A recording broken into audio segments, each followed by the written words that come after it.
నమ్మకం అమ్మ లాంటిది. మా మీద మీ నమ్మకం మిమ్మల్ని తప్పకుండా అమ్మని చేస్తుంది.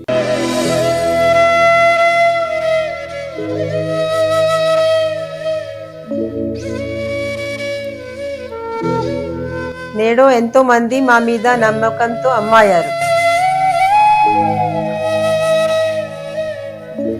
మీకోసం అమ్మతనం ఎదురు చూస్తుంది. వివరాలకు సంప్రదించండి కిరణ్ ఇన్ఫర్టిలిటీ సెంటర్, హైదరాబాద్, బెంగళూరు, చెన్నై, ఢిల్లీ. మనం కూడా చూడండి, సినిమాల్లో ఒక వ్యక్తి ఎవరినో ఇష్టపడ్డారు, వివాహం చేసుకొని ఎండ్ కార్డు పడుతుంది. కానీ వివాహం విషయంలో అలా కాదు. వివాహం నుంచే అసలు సినిమా స్టార్ట్ అవుతుంది. కాబట్టి ఏంటి, మనం వివాహం విషయంలో చూడవలసింది ఏంటి, మ్యారేజ్ చేసుకునేటప్పుడు ఆఫ్టర్ మ్యారేజ్ తర్వాత ఎలా ఉంది అని చూసుకోవాలి. దీన్ని మనం ఆఫ్టర్ మ్యారేజ్ తర్వాత అనేటువంటిది 12వ స్థానంలో ఉంటుంది. కాబట్టి 12వ అధిపతి ఎవరయ్యారు, 12వ స్థానంలో ఏ గ్రహం ఉంటే ఏ దానాలు ఇవ్వాలి. ఉదాహరణకి రవి ఉన్నాడు అనుకోండి, గోధుమలు ఇవ్వండి. చంద్రుడు ఉన్నాడు, ఉదాహరణకి మీకు బియ్యం దానంగా ఇస్తూ ఉండాలి. కుజుడు ఉన్నాడు, ఎక్కువ గొడవలు అవుతూ ఉంటాయి, కందులు దానంగా ఇస్తూ ఉండాలి.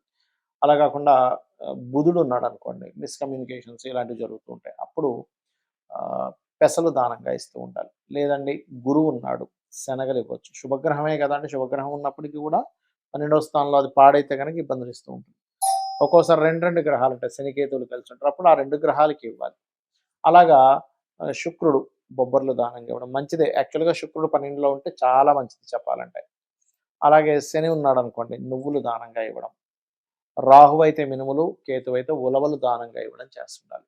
ఈ రకంగా మీరు కనుక 12వ స్థానంలో ఉండేటువంటి గ్రహానికి దానం ఇవ్వడము, మ్యాచింగ్ విషయంలో ఈ జాగ్రత్తలు కనుక తీసుకున్నట్లయితే ఖచ్చితంగా మీకు బాగుంటుంది. కుంభం వారికి గనక చూసుకున్నట్లయితే మీకు ప్రజెంట్ కుంభంలో రాహు ఉన్నాడు, సప్తమంలో కేతు ఉన్నాడు. కాబట్టి కాస్త నవంబర్ వరకు వివాహ జీవిత విషయంలో, వివాహం విషయంలో, వివాహాన్ని ఎంపిక చేసుకునే విషయంలో కూడా జాగ్రత్తగా ఉండాలి. అయితే మీ వివాహ జీవితం ఎందుకు స్పాయిల్ అవుతూ ఉంటుంది, ఎటువంటి జాగ్రత్తలు తీసుకుంటే వివాహ జీవితం చాలా ఆనందదాయకంగా ఉంటుంది, అసలు వివాహం చేసుకునేటప్పుడు ఎటువంటి జాగ్రత్తలు తీసుకోవాలనేది వీడియో ఎండింగ్ వరకు చూస్తే మీకు అర్థమవుతుంది. అయితే ఈ యొక్క అంశాలు చెప్తుంది నేనైనప్పటికీ, చెప్పిస్తుంది సాక్షాత్ లలిత అమ్మవారిగా భావిస్తూ, కుంభం వారికి ఏంటంటే వీళ్ళకి కూడా సేమ్ కొంచెం వీళ్ళని బాగా రూల్ చేసే వాళ్ళు రావడం, లేకపోతే వీళ్ళు అంటే వివాహ జీవిత భాగస్వామి విషయంలో కొంచెం ఎట్లా ఉంటుందంటే, చూడండి మనకి నేను మీకు ఇందాక చెప్పాను, మకరము, కుంభము, సింహము, కర్కాటక రాశి వారికి జీవిత భాగస్వామికి వీళ్ళు కంప్లీట్గా చేసి పెట్టడం కానీ, లేకపోతే వాళ్ళు వీళ్ళకి చేసి పెట్టే లక్షణాలు, ఎందుకంటే ఇదంతా కర్మ, పూర్వజన్మ కర్మ వల్ల వస్తూ ఉంటుందని చెప్పుకున్నాం. అయితే ఇప్పుడుండేటువంటి కండిషన్లో 7th హౌస్లో కుంభం వారికి కేతు ఉన్నాడు కాబట్టి కొద్దిగా చిన్న చిన్న మిస్అండర్స్టాండింగ్స్ వస్తూ ఉంటాయి. కాబట్టి మీరు రాహుకేతు గ్రహాల దగ్గర దీపారాధన చేయండి, ఉలవలు దానంగా ఇస్తూ ఉండండి, ఖచ్చితంగా బాగుంటుంది. అయితే ఇక్కడ మీకు 12వ అధిపతి కూడా శని అవుతాడు, అంటే లగ్న వ్యయాధిపతి శని అవుతాడు కుంభం లగ్నం వారికి. సో లగ్నం వ్యయాధిపతి శని అవుతాడు కాబట్టి మీరు వీలున్నప్పుడల్లా వెంకటేశ్వర స్వామి ఆలయాలకు వెళ్ళడము, ముఖ్యంగా శనికి సంబంధించినటువంటి అంటే శని గ్రహం దగ్గర దీపారాధన చేయడము, మీ లగ్నం నుంచి 12వ స్థానంలో ఏదైనా ఎక్కువ అధిక గ్రహాలు ఉంటే ఆ గ్రహాలకు సంబంధించిన దీపారాధన చేయడం చేస్తూ ఉండండి. మరియు ఆ గ్రహాలకు సంబంధించిన దానం కూడా ఇవ్వచ్చు, ఎటువంటి తప్పు లేదు. దీంతో పాటు ఓం శివకామేశ్వరాంకస్త శివా స్వాధీన వల్లభాయనం అనే మంత్రం చేయండి, ఖచ్చితంగా బాగుంటుంది. మరియు దీంతో పాటు మీరు ఎప్పుడైనా సరే మీకు ఎప్పుడైనా ఇబ్బంది వస్తే కనుక బాగా ఏజ్డ్ పర్సన్స్ వల్ల, లేకపోతే ఒక వర్క్ వల్ల, కెరియర్ వల్ల మీకు మిస్అండర్స్టాండింగ్స్ వస్తుంటాయి. అంటే కెరియర్లో సెటిల్ అవ్వలేదనో, లేకపోతే కెరియర్ సంబంధించిన విషయం వల్లే ఇద్దరు విడిపోవడమనో, లేకపోతే ఇద్దరి మధ్యన గొడవలు రావడం జరుగుతుంది. కాబట్టి కెరియర్ విషయంలో చాలా కేర్గా ఉండగలిగితే మీకు ఎటువంటి ఇబ్బంది అనేటువంటిది రాదు.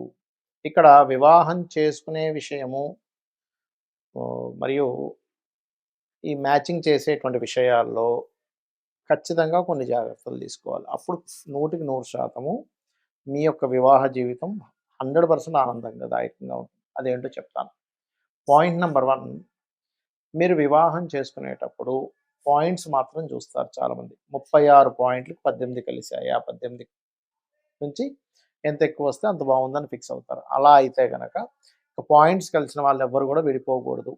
కానీ సొసైటీలో ఏం జరుగుతుంది, పాయింట్స్ కలిసిన వాళ్ళేమో కొంతమంది విడిపోతూ ఉన్నారు, పాయింట్స్ కలవని వాళ్ళు కూడా అక్కడ కలిసి ఉంటున్నారు. అంటే దీన్ని బట్టి దీనికి కారణం ఏమిటి? పాయింట్స్ అనేది బేసిక్ లెవెల్ వరకే.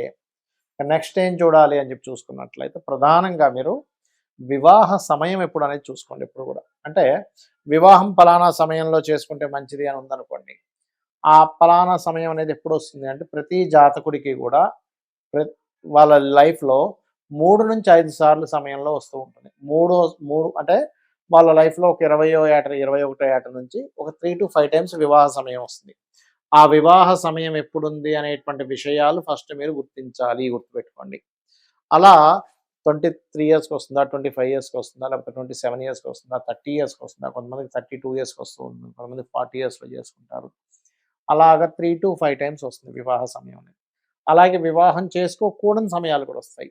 ఇది ఎలా చూస్తాము అంటే మీకు సప్తమ స్థానాధిపతి సప్తమంలో ఉండే గ్రహము లేదా శుక్రుడికి శుభగ్రహ సంబంధాలు వస్తాయి గోచారంలో.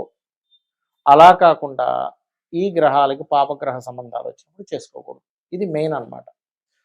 ఓకే. అంటే మనం ముందుగా సమయం కనిపెట్టుకోవాలి. ఎప్పుడు చేసుకోవాలి అనేది. రైట్. ఇక రెండవది ఎర్లీగా చేసుకుంటే మంచిదా?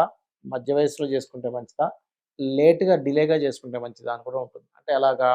సప్తమం గనక సాటర్న్‌తో సంబంధం వస్తే వాళ్ళు 30+ చేసుకున్న తర్వాతే బావుంటుంది వాళ్ళ లైఫ్. అంటే 30+ తర్వాత చేసుకుంటేనే బావుంటుంది. అలా ఏమీ లేదంటే మీడియం మామూలుగా 25 ఏళ్ళు, 26, 27 ఏళ్ళలో చేసుకోవచ్చు.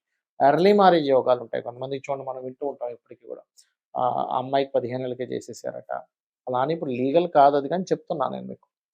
అలా ఎర్లీ మ్యారేజ్ ఒక్కోసారి కొంతమందికి జెంట్స్ కూడా 21 ఇయర్ కల్లా టక్కని పెళ్ళైపోతుంది. అలా ఎర్లీ మ్యారేజ్ యోగం ఉందా? ఇది ఫస్ట్‌గా తెలుసుకోవాలి.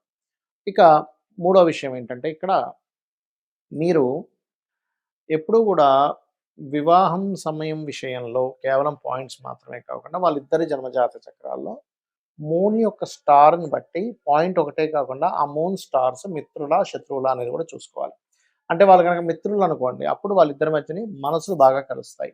మనసు బాగా కలిస్తే చిన్న చిన్న విషయాలు కూడా వాళ్ళు అంటే చిన్న చిన్న విషయాలను పెద్దగా పట్టించుకోరు. పెద్ద విషయాలను చిన్నగా చూస్తారు. అదే మనస్కారకులు కలవలేదనుకోండి చాలా చిన్న విషయాన్ని కూడా ఏదో పెద్ద విషయంగా ఫీల్ అవుతూ ఉంటారు. ఇది గుర్తుపెట్టుకోండి.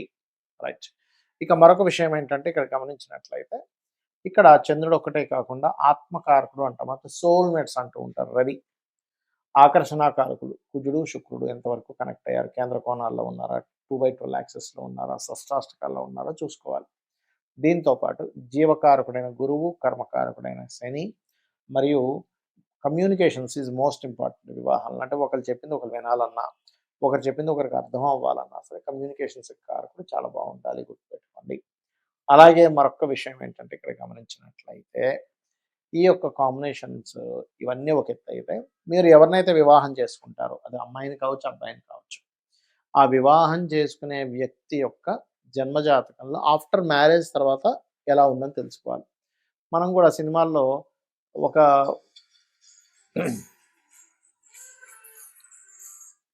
ఒక వ్యక్తి